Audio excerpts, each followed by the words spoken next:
তারেক রহমানের দেশে ফেরার ঘোষণায় যুক্তরাজ্য বিএনপির অনেক নেতাকর্মী নিজ উদ্যোগেই বাংলাদেশে আসবেন একই দিনে।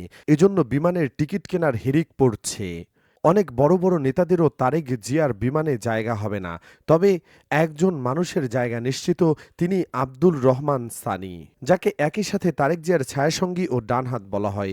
বিএনপির রাজনীতিতে বর্তমানে এক গুরুত্বপূর্ণ ব্যক্তিত্ব হিসেবে আলোচনায় রয়েছেন আব্দুর রহমান সানি। লন্ডনে বসবাসরত এই তরুণ নেতাকে প্রায়শই বিএনপির ভারপ্রাপ্ত চেয়ারম্যান তারেক রহমানের পাশে দেখা যায়, যা তাকে দলের উচ্চ পর্যায়ে এক বিশেষ স্থান এনে দিয়েছে। দলের অভ্যন্তরে যোগাযোগ এবং সিদ্ধান্ত গ্রহণে উল্লেখযোগ্য ভূমিকা পালন করছেন। বিএনপি চেয়ারপারসন বেগম খালেদা জিয়া এবং তারেক রহমানের অত্যন্ত আস্থাভাজন হিসেবে পরিচিতি লাভ করেছেন আব্দুর রহমান সানি। লন্ডনে তারেক রহমান যেখানেই উপস্থিত থাকেন, সানিকে দেখা যায় তার ঘনিষ্ঠ সঙ্গী হিসেবে। এমনকি বেগম খালেদা জিয়া তার চিকিৎসা শেষে দেশে ফেরার সময় তারেক রহমানের দেখভালের দায়িত্ব সানির উপরই ন্যস্ত করেছিলেন বলে জানা যায়। এছাড়া নোবেল বিজয়ী ডক্টর মোহাম্মদ ইউনূসের সাথে তারেক রহমানের গুরুত্বপূর্ণ বৈঠকেও সানির উপস্থিতি লক্ষ্য করা গেছে। লন্ডনে বিএনপির বিভিন্ন অনুষ্ঠানে ও সেমিনারে তারেক রহমান মঞ্চে বক্তব্য রাখার সময় তার পেছনে একটি নির্দিষ্ট চেয়ার সানির জন্য রাখা হয়। এই বিষয়টি দলের মধ্যে তার ব্যতিক্রমী গুরুত্বের ইঙ্গিত দেয়। দলের বহু নেতাকর্মীর ধারণা, সানির সদিচ্ছা বা মর্জির উপর নির্ভর করে অনেক দলীয় নেতার রাজনৈতিক ভবিষ্যৎ।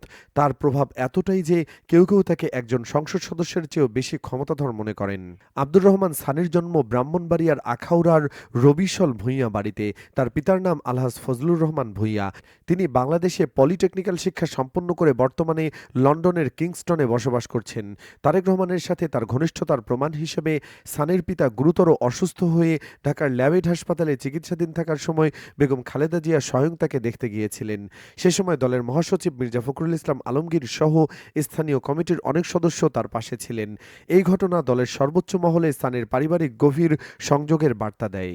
আব্দুর রহমান সানির ব্যক্তিগত জীবনে বিবাহিত এবং এক সন্তানের জনক। গত ২০২৩ সালের ২০ মার্চ লন্ডনের ম্যানর পার্কের এক জমকালো ভেন্যু দ্য রয়্যাল রিজেন্সিতে তার বিবাহোত্তর সংবর্ধনা অনুষ্ঠিত হয়। তারেক রহমান সস্ত্রীক এই অনুষ্ঠানে উপস্থিত হয়ে নব দম্পতিকে শুভেচ্ছা জানান। ইয়ামিন সুলতানা প্রাচী, যিনি কুমিল্লার দক্ষিণ চোরখা এলাকার মেয়ে, তার সাথে সানির শুভ পরিণয় সম্পন্ন হয়।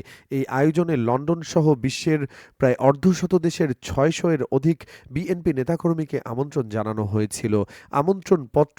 আমন্ত্রণপত্রে নো বক্সড গিফট প্লিজ বার্তাটি অতিথিদের মনোযোগ আকর্ষণ করেছিল। যদিও দলের অভ্যন্তরে সানির প্রভাব অনেক, ধারণা করা হচ্ছে আগামী জাতীয় নির্বাচনে তিনি সরাসরি প্রার্থী হিসেবে অংশ নেবেন না। তবে তারেক রহমানের সহকারী হিসেবেই তার রাজনৈতিক কার্যক্রম অব্যাহত থাকবে বলে মনে করা হচ্ছে।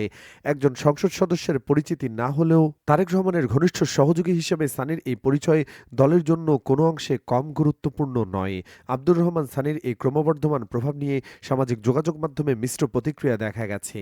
একজন ব্যবহারকারী লিখেছেন, তারেক রহমানের পাশে এমন একজন দক্ষ ও বিশ্বস্ত সহযোগী থাকা দলের জন্য অবশ্যই একটি ইতিবাচক দিক।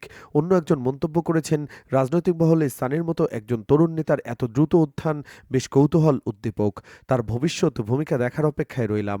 আবার কেউ কেউ প্রশ্ন তুলেছেন, একজন ব্যক্তিগত সহকারীর এত প্রভাব দলের কাঠামোতে কেমন পরিবর্তন আনছে তা খতিয়ে দেখা উচিত। বন্ধুরা, সানিকে আপনারা কিভাবে দেখেন? বেগম জিয়ার ফাতেমার মতোই তারেক জিয়ার জন্য স্থানীয় কি ততটাই বিশ্বস্ত? কমেন্টে জানাতে পারেন আপনার মতামত। ধন্যবাদ।